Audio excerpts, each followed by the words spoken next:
Mire, yo creo, mis hermanos, que todos sabemos lo que es vivir días pesados. Hay días en que uno se levanta y desde temprano ya trae la mente corriendo. Todavía no termina de amanecer y el corazón ya está haciendo cuentas, repasando pendientes, recordando conflictos, imaginando problemas, teniendo noticias, cargando culpas, sintiendo presión. Y a veces, mis hermanos, lo más difícil de todo esto es que por fuera uno sigue funcionando, porque uno trabaja, sonríe, saluda, uno viene y se sienta aquí en la iglesia, incluso uno canta, pero por dentro la mente no se calla.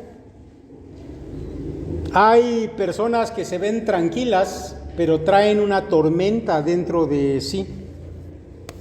Hay personas que se acuestan cansadas, pero no descansan.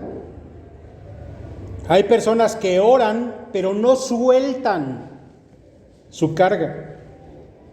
Hay personas que incluso aman al Señor, pero están siendo desgastadas por dentro por la presión, la ansiedad, la inquietud y el temor.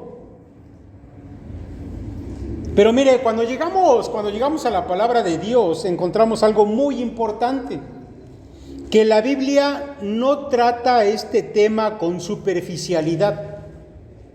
La Biblia no nos dice simplemente, pues anímate, o échale ganas, o no pasa nada.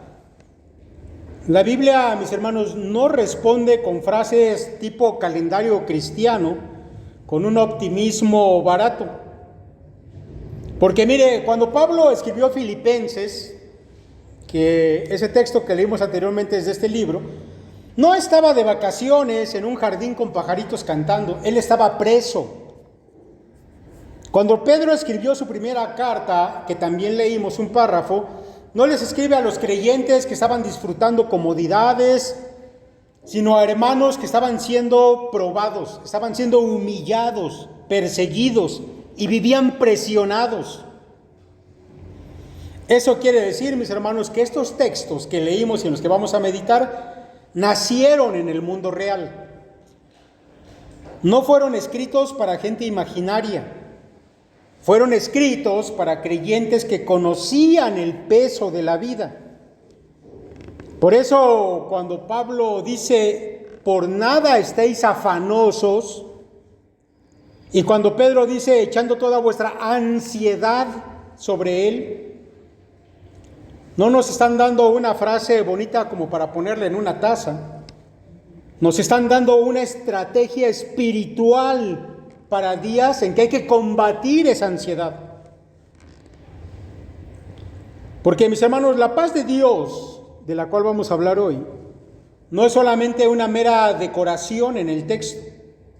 La paz de Dios no es una emoción ligera que aparece pues cuando ya todo está resuelto.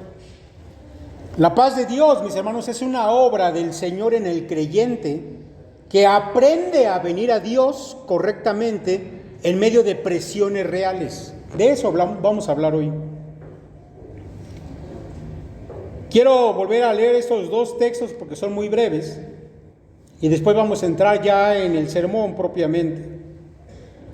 Dice el texto de Filipenses 4, por nada estéis afanosos, sino sean conocidas vuestras peticiones delante de Dios en toda oración y ruego con acción de gracias. Y la paz de Dios, que sobrepasa todo entendimiento, guardará vuestros corazones y vuestros pensamientos en Cristo Jesús. Por lo demás, hermanos, todo lo que es verdadero, todo lo honesto, todo lo justo, todo lo puro, todo lo amable, todo lo que es de buen nombre, si hay virtud alguna, si hay algo digno de alabanza, en esto pensad. Lo que aprendisteis y recibisteis y oísteis de mí y visteis en mí, esto haced, y el Dios de paz estará con vosotros. Y luego Pedro, allá en su primera epístola, en el capítulo 5, dice, humillaos pues bajo la poderosa mano de Dios, para que Él os exalte cuando fuere tiempo, echando toda vuestra ansiedad sobre Él, porque Él tiene cuidado de vosotros. Mis hermanos, el resumen de la enseñanza de estos dos pasajes sería la siguiente. El creyente experimenta la paz de Dios no al negar las presiones, sino al humillarse delante del Señor, entregar sus cargas en oración con gratitud, disciplinar su mente con la verdad y caminar en obediencia confiada. Ese es el resumen. Pero hoy, mis hermanos, vamos a analizar el contenido de esto en seis verdades, 6 puntos que quiero tocar de manera breve, pero espero que sea clara. Así que vamos al primer asunto de esos 6, el primero, mis hermanos, y esto es algo que emana del texto y quiero que se lo lleve en su mente, y es que la presión es real, pero no debe gobernarnos. La presión es real, pero no debe gobernarnos. Mire, Pablo comienza diciendo, por nada estéis afanosos. Y Pedro dice, echando toda vuestra ansiedad sobre Él. Lo primero, mis hermanos, que debemos notar es que la Biblia reconoce la realidad de la ansiedad, del afán, de esa inquietud interior. La palabra de Dios no nos habla como si fuéramos máquinas, nos habla como lo que somos, personas reales, con cuerpo, con mente, con corazón, con recuerdos, con debilidades, con lágrimas, con cargas, con tentaciones, con preocupaciones y con luchas internas. Mire, la palabra que Pablo utiliza en Filipenses 4:6 para afanosos tiene la idea de una mente dividida. Tal vez se acuerde de que ya nos hablaron de esa palabra afán en la predicación anterior. Mente dividida. Una mente jalada en varias direcciones. Es la inquietud, mis hermanos, la que fragmenta el corazón. Es cuando la persona ya no solamente tiene un problema, sino que el problema empieza a tomar control de su mundo interior. Y por su lado, Pedro habla acerca de toda vuestra ansiedad. Y eso también es importante. Pedro no dice algunas ansiedades. No está hablando de las ansiedades espirituales. No, él está diciendo toda ansiedad. Así que la Escritura reconoce que el creyente puede venir cargado, puede venir presionado, puede venir cansado, puede venir inquieto. Pero aquí está el punto, mis hermanos, aquí está el punto. Aunque la presión es real, no debe convertirse en el gobernador del corazón. No debe convertirse en el gobernador del corazón. El problema, mis hermanos, no es sentir el peso. El problema es vivir bajo el señorío del afán. Porque el afán siempre quiere gobernar. El afán no se conforma con tocar la puerta. Él quiere entrar, quiere sentarse, quiere mandar, quiere interpretar todo. Quiere deformar la visión de las cosas, quiere distorsionar la esperanza y reinar dentro de nosotros. Y por su lado, la ansiedad es un amo cruel. Porque hace que un daño posible parezca seguro. Hace que lo difícil parezca que pues ya es el final, que lo temporal parezca eterno y hace que un problema se convierta en un universo eterno. Por eso Pablo no dice, por pocas cosas estéis afanosos. Él dice, por nada estéis afanosos. Y eso, mis hermanos, no significa que nunca vamos a sentir peso.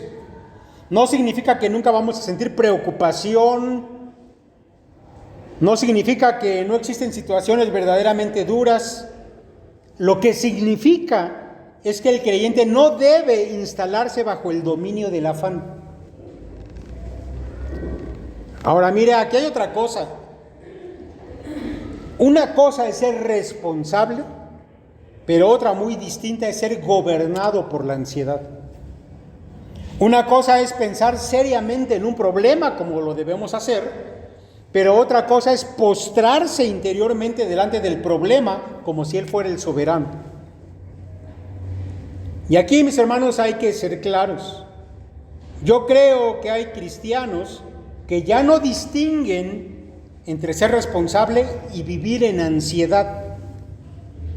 Se han acostumbrado tanto a vivir tensos, tan preocupados, tan inquietos, que casi creen que esa es la manera normal de ser responsables, pero no es así. La presión puede ser real, es verdad. La carga puede ser pesada, sí. La prueba puede ser seria, sí. Pero el afán no debe gobernarte. La presión puede tocar a tu puerta, pero no debe sentarse en el trono de tu corazón. Eso es lo primero que extraemos del texto. Lo segundo, mis hermanos, llevar la carga a Dios es un acto de rendición, pero también de combate. Porque yo quiero que note que el énfasis que queremos darle es cómo combatir a la ansiedad, al afán.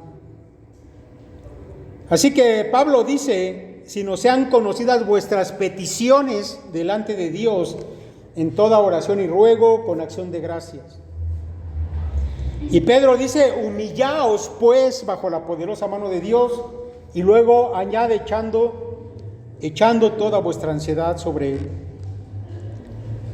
Y aquí, mis hermanos, encontramos la respuesta bíblica al afán. Y fíjese bien que Pablo no dice ignoren la ansiedad, o no dice esperen a que se les pase, o no dice mire, no haga como que no siente nada. Él dice lleven eso delante de Dios, sean conocidas vuestras peticiones delante de Dios.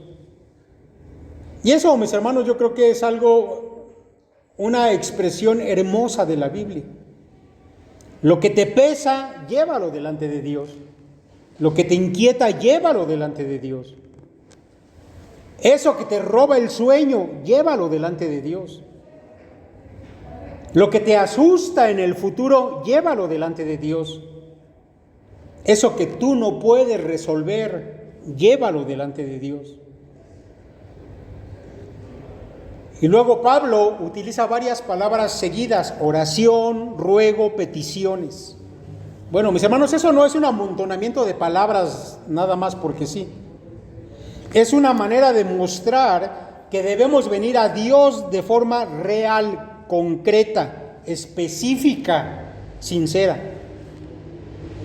Lo que quiere decir Pablo aquí es que la oración no tiene que ser vaga. No es así como una religiosidad nebulosa, porque creo que a veces caemos en eso. No es pues Señor, tú ya sabes. Eso no es orar. Porque a veces ni siquiera involucramos realmente el corazón cuando oramos. Pablo está llamando aquí a una oración concreta, definida y deliberada. Porque a veces el creyente dice, pues ya oré, pero en realidad no oró. Solamente expresó su preocupación en voz alta. Solamente repitió eso que le da miedo. Solamente habló de su angustia, pero no la colocó verdaderamente delante del Señor. Y hay una diferencia entre desahogarse y entregar las cargas. Hay una diferencia entre hablar con nervios y orar bíblicamente. Y a esto, mis hermanos, Pedro añade el complemento con lo que está diciendo Pablo. Entonces, ¿qué es orar? Y Pedro dice, humillaos pues bajo la poderosa mano de Dios. Y eso, mis hermanos, nos enseña que llevar nuestra carga a Dios no es solamente repetir palabras, es un acto de humildad. Porque quiero que ponga atención en lo siguiente que voy a decir. El afán, mis hermanos, el afán, muchas veces tiene una raíz muy profunda, el deseo de controlar. La ansiedad por su parte, suele decir, esto ya tiene que resolverse. Yo tengo que entender todo lo que está pasando. Yo necesito asegurarme del resultado. Yo necesito llevar esta carga. Yo no soporto que esto se salga de mis manos. Y entonces Pedro responde, humíllate bajo la poderosa mano de Dios. Humillarse, mis hermanos, aquí no significa rebajarse de manera enfermiza, porque a veces es el significado que le damos a la palabra humillarse. No significa pensar mal de uno mismo. Aquí, mis hermanos, lo que significa es reconocer que Dios es Dios y yo no. Significa aceptar que hay cosas que yo no puedo sostener, que hay resultados que yo no puedo producir, que hay tiempos que yo no puedo acelerar y que hay cargas que no fui hecho para cargar solo. Y luego Pedro dice, echando toda vuestra ansiedad sobre Él. Déjame decirle que esa palabra echando en el texto griego es una palabra fuerte, porque transmite la idea de arrojar algo, de descargar, de poner sobre otro un peso. Es como quitarse un peso de encima y depositarlo donde corresponde. Aquí Pedro no dice, pues acaricia tu ansiedad para que se calme. Aún está diciendo, administrala y consérvala ahí cerquita, pero que no te vaya a brincar. O no está diciendo, guárdala, a lo mejor al rato la vuelves a... No está hablando de eso. Él dice, échala sobre él. Y aquí, mis hermanos, estamos hablando de una batalla, una lucha interna. Porque muchas veces nosotros queremos alivio, pero no queremos rendirnos delante de Dios. Queremos paz, pero sin soltar el control de las cosas. Queremos descanso, pero sin abandonar la ilusión de que nosotros podemos gobernarlo todo. Y entonces la cosa no funciona así. Mire, hay una imagen sencilla pero poderosa que nos va a ayudar a entender esto. Imaginen a un hombre sentado en una carreta, mientras que en la espalda lleva un costal muy pesado. La carreta ya lo está sosteniendo a él, y también podría sostener el costal, pero él insiste en cargarlo todavía sobre sus hombros. Yo sé que es un asunto absurdo, y sin embargo, así es como vivimos muchas veces. Ya estamos en las manos de Dios, pero seguimos cargando como si todo dependiera de nosotros. Así que, mis hermanos, orar no es informarle a Dios algo que ignora, porque Él lo sabe todo. Orar es rendir tu carga, algo que yo no fui hecho para gobernar, dejárselo a Él. Orar no es solamente decirle a Dios lo que me preocupa, es humillarme lo suficiente como para dejar de cargarlo como si yo fuera Dios.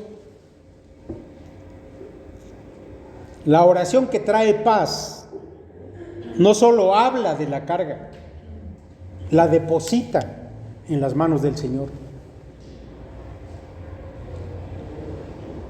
Y eso nos lleva al punto 3.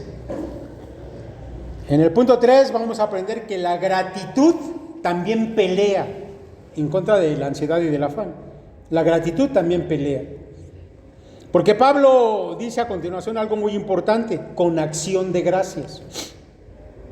Ahora, esa frase, mis hermanos, no está de adorno allí. Yo sé que a veces leemos el texto, ponemos atención en algunas partes, pero pasamos esta por alto, como si estuviera de adorno. Pero déjeme decirle que no es un detalle pequeño, no es solamente una expresión poética al final del versículo, es parte del remedio. Pablo no dice solamente oren, sino él dice oren con acción de gracias. Ahora tal vez te preguntes ¿por qué? Bueno, porque la gratitud, mis hermanos, cambia la manera en que nos acercamos a Dios. La oración sin gratitud puede volverse puros nervios religiosos, que estamos repitiendo lo que nos está pasando. Puede volverse nuestra oración un listado de nuestros miedos solamente. Puede volverse una repetición de nuestras angustias. Pero la gratitud, cuando se añade a la oración, reordena el alma. Cambia la decoración interior de cómo percibimos las cosas. Déjeme explicarle por qué. Porque la gratitud nos recuerda quién es Dios. Nos recuerda lo que ha hecho. Nos recuerda cómo nos ha sostenido antes. Nos recuerda que no hemos llegado vivos hasta aquí por accidente. Nos recuerda que la misericordia del Señor ya nos ha acompañado muchas veces. Nos recuerda que aunque la circunstancia cambie, el carácter de Dios no cambia. Él sigue siendo fiel. Y eso es crucial. Porque mientras que la ansiedad hace que fijemos la mirada en lo que falta, en lo que amenaza, en lo que duele, en lo que puede pasar, en lo que no controlamos, la gratitud no niega esas cosas, pero obliga al alma a mirar también la fidelidad de Dios. La gratitud dice: sí, esto me preocupa, sí, esto es serio, sí, eso me duele, pero también es cierto que Dios sigue siendo bueno, Dios sigue siendo fiel, Dios sigue sentado en su trono, Dios no me ha dejado, Dios no ha cambiado. Eso, mis hermanos, es pelear. Agradecer en días fáciles, pues es natural para muchos, pero agradecer en medio de la presión, eso ya es combate espiritual. Es decirle a tu alma: no voy a interpretar toda la realidad solo a través de mi miedo, también la voy a interpretar a través del carácter de Dios. Mire, yo sé que hay algunos que cuando oran piden muchas cosas, pero agradecen poco. Suplican mucho, pero recuerdan poco. Oran, sí, pero casi siempre desde el pánico, desde el miedo, y entonces su oración no les ayuda a levantar la vista. Pero Pablo dice: oren con acción de gracias. Porque la gratitud, mis hermanos, es como encender una lámpara en un cuarto oscuro. La lámpara no quita los obstáculos de una sola vez, pero sí evita que camines golpeándote contra todas las cosas. Así también la gratitud no siempre va a hacer que desaparezca de inmediato la prueba, pero sí evita que la prueba eclipse por completo la fidelidad de Dios. Y no sabes qué necesario es eso. Porque cuando el alma solamente mira el problema, se hunde. Pero cuando en medio del problema recuerda quién es Dios, entonces empieza a respirar otra vez. Y eso, mis hermanos, nos da paso al cuarto punto. El cuarto punto, mis hermanos, extrae del texto otra verdad. La paz de Dios custodia el corazón y la mente. Porque Pablo dice allá en el verso 7: y la paz de Dios, que sobrepasa todo entendimiento, guardará vuestros corazones y vuestros pensamientos en Cristo Jesús. Esa es una gran promesa. Pero yo quiero que note algo. Pablo no dice primero: y Dios resolverá inmediatamente el problema. No dice eso. Claro que puede ocurrir o no ocurrir, pero lo que Pablo sí está prometiendo es esto: la paz de Dios guardará. Mire, yo sé que muchas veces nosotros queremos que Dios cambie primero las circunstancias, pero muchas veces Dios comienza guardando el interior del creyente dentro de las circunstancias. Pablo habla aquí de la paz de Dios. No se trata aquí simplemente, mis hermanos, de una sensación agradable. Tampoco estamos hablando aquí de autosugestionarnos de que todo va a estar bien. No estamos hablando aquí de un truco psicológico ni de una emoción superficial. Estamos hablando aquí de esa paz que proviene de Dios. Es esa serenidad sobrenatural que Él comunica al corazón. Y Pablo dice que esa paz sobrepasa todo entendimiento. Eso, mis hermanos, no quiere decir que sea irracional o que sea absurda, no quiere decir eso. Quiere decir que es algo que supera la explicación meramente humana. Miren, el mundo entiende la paz cuando pues ya todo salió bien, cuando ya se resolvió el problema, cuando ya se ajustaron las cuentas y ya llegaron las respuestas y cuando ya pasó el peligro, dicen eso es paz. Pero la paz de Dios, mis hermanos, puede sostener al creyente antes de que todo se haya resuelto. Eso es lo extraordinario. Y entonces el mundo que observa pregunta, ¿cómo puede estar sereno si todavía no tiene la solución? Y la respuesta a eso es porque su paz no depende de haber entendido o controlado, sino de haber venido a Dios. Y luego Pablo añade a esa paz una palabra, guardará. Guardará nuestros corazones y pensamientos. Ahora, déjeme decirle que la palabra guardará, mis hermanos, tiene un sentido militar. Se usaba para hablar de una vigilancia, una custodia, una guardia. Es una imagen poderosa. La paz de Dios no aparece aquí como una frazadita emocional, sino como un centinela, un soldado apostado en la puerta del corazón y de la mente. Porque la ansiedad quiere invadir. La paz de Dios entonces hace guardia. La ansiedad quiere tomar el control y entonces la paz de Dios monta vigilancia. Y Pablo dice que guardará vuestros corazones y vuestros pensamientos. Y esa exactitud del texto es maravillosa. Porque el afán ataca ambas cosas.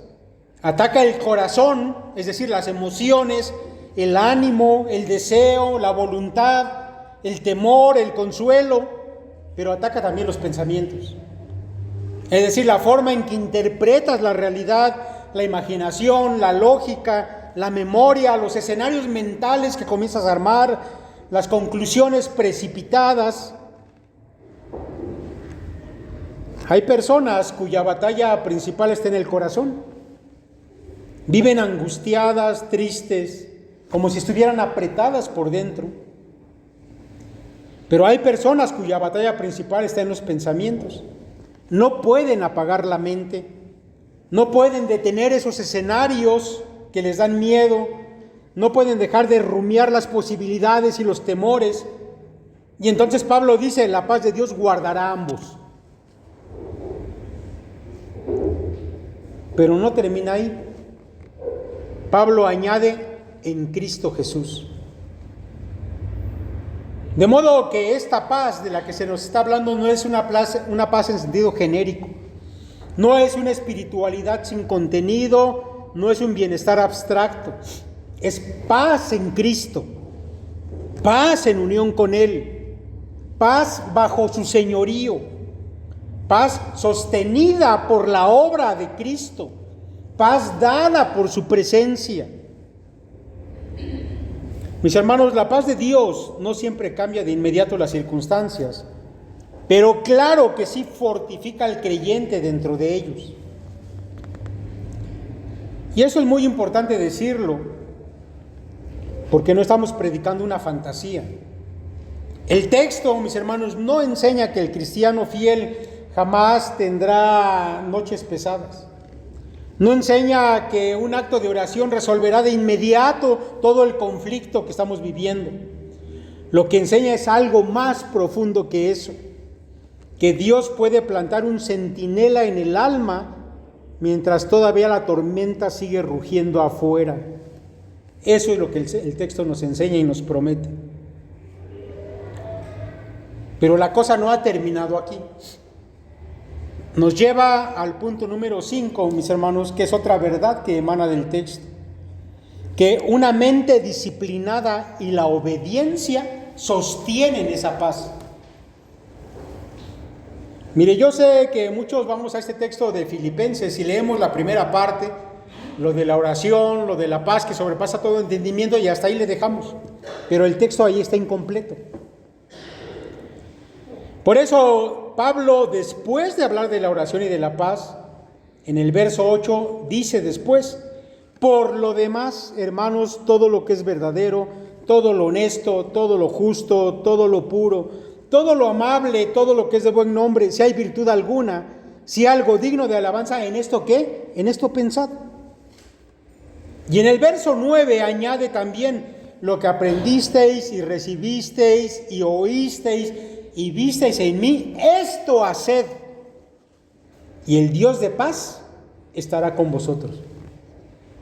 Ahora esto, mis hermanos, es muy importante, porque nos enseña que la paz no solo tiene que ver con la oración, también tiene que ver con la mente y la conducta. Un creyente puede orar sinceramente por la mañana, pero si luego pasa el resto del día alimentando pensamientos torcidos, escenarios de miedo, interpretaciones deformadas, recuerdos intoxicados o imaginaciones desordenadas, él está volviéndole a abrir la puerta a la ansiedad. Por eso Pablo dice: en esto pensad. Déjeme decirle algo importante: pensar también es un acto espiritual. Pensar también es parte de la obediencia. La mente también debe rendirse al señorío de Cristo. Y noten que Pablo no nos manda a pensar fantasías, no nos manda a cerrar los ojos ante la realidad, no nos manda a fabricar un optimismo artificial para que te olvides de tus problemas, no. Él dice todo lo que es verdadero, no falso, no imaginario, no distorsionado. Todo lo honesto, todo lo justo, lo puro, lo amable, lo que es de buen nombre. Es decir, Pablo está llamando al creyente a realizar una selección espiritual de lo que hay en su mente. Si ya oraste, si ya dejaste tus cargas con Cristo, durante el día mantén tus pensamientos centrados en cosas que valen la pena. Dice Pablo, todo lo que es verdadero. Porque, mi hermano, no todo pensamiento merece hospedaje en tu cabeza. No toda idea merece que le des una silla para que esté ahí dentro de ti, de tus pensamientos. No toda sospecha merece credibilidad. Y no toda emoción merece interpretación automática en tu cabeza. No toda imaginación merece que le des el micrófono para que empiece a hablar cosas en tu mente. Hay pensamientos que deben ser confrontados. Hay interpretaciones que deben ser corregidas. Hay temores que tienen que ser desenmascarados. Porque muchas veces no solo sufrimos por el problema real, sino por toda esa red de pensamientos desordenados que tejemos alrededor del problema, ¿no es verdad? Por eso saca esos y mete en tu cabeza cosas buenas. Pero Pablo no ha terminado, porque él remata en el verso 9 con una frase: esto haced. No basta pensar correctamente, no basta admirar el texto, no basta subrayarlo de colores. Yo sé que muchos hacen eso y está bien, pero no es suficiente. Hay que practicarlo. Lo que aprendisteis, dice Pablo, esto haced. Y aquí Pablo une doctrina, ejemplo y obediencia. Y entonces, después de eso, viene una frase hermosa: y el Dios de paz estará con vosotros. Eso es extraordinario. Mire, allí en el verso 7 tenemos la paz de Dios, pero en el verso 9 tenemos al Dios de paz. Mis hermanos, ese es un paso glorioso. No solamente recibimos paz de parte de Dios, sino que nos acompaña Dios mismo. No es solamente un efecto, es la presencia. No es solo una sensación mejorada, es comunión con el Dios de paz. Y eso, mis hermanos, lo cambia todo. Porque al final, la gran esperanza del creyente no es solamente sentirse mejor, es saber que Dios está con él. Hay creyentes que oran, pero luego van y alimentan su mente con basura emocional. Hay creyentes que piden paz, pero siguen obedeciendo sus miedos. Hay creyentes que quieren tranquilidad, pero no vigilan su manera de pensar. Y así terminan queriendo cosechar paz mientras están regando la ansiedad por el otro lado. Y la cosa no funciona así. No basta con descargar el corazón en oración si después volvemos a llenar la mente con ese temor desordenado.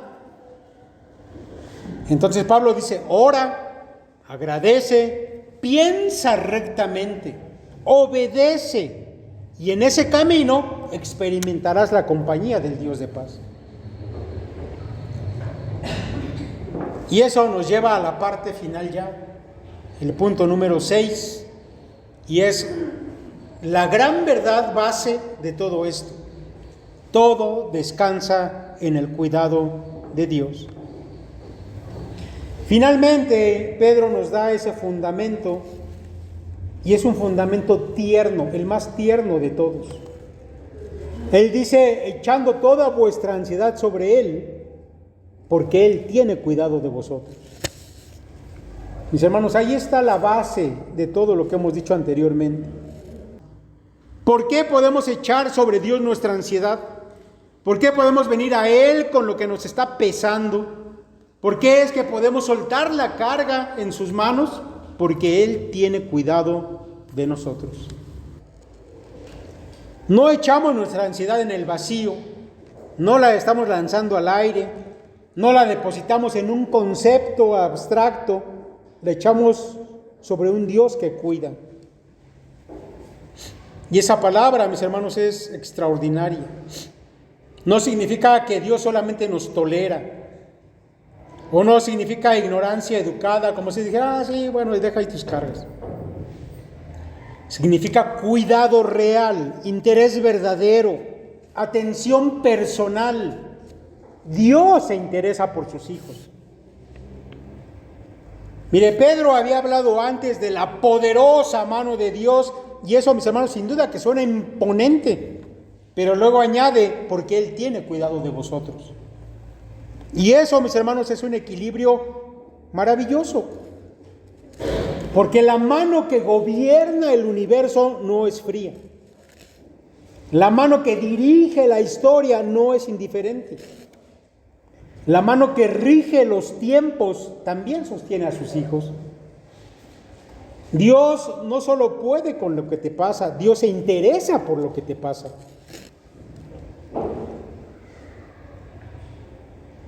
La ansiedad muchas veces viene y te susurra, estás solo, nadie te entiende, nadie te sostiene, eso ya te rebasó, no hay donde te escondas. Y entonces Pedro responde con una verdad que corta esas mentiras de raíz. Él tiene cuidado de vosotros, no solamente de la humanidad en general, no solo de ese universo como una gran maquinaria que Él sostiene con su mano. Él dice de vosotros, de sus hijos, de su pueblo, de los que se humillaron bajo su mano poderosa y aprenden a echar sobre Él sus cargas. Aquí, mis hermanos, hay un llamado profundo. Yo sé que tal vez algunos están agotados porque en el fondo creen que tienen que cargarlo todos solos. Yo sé que tal vez algunos ya están extenuados porque secretamente han asumido ese papel que no les corresponde, de sostener el mundo, de controlar el resultado, de resolver las cosas, de garantizarlo todo. Pero Dios no te llamó a ser omnipotente, te llamó a ser humilde. No te llamó a ser el soberano, te llamó a confiar. No te llamó a cargar todo tú solo, te llamó a venir a Él. Podemos soltar la carga, porque el Dios que la recibe no es indiferente. Él cuida de vosotros. Vamos, mis hermanos, a la conclusión de todo esto. La enseñanza de estos pasajes creo que es clara. La paz de Dios no se experimenta negando la presión que tenemos.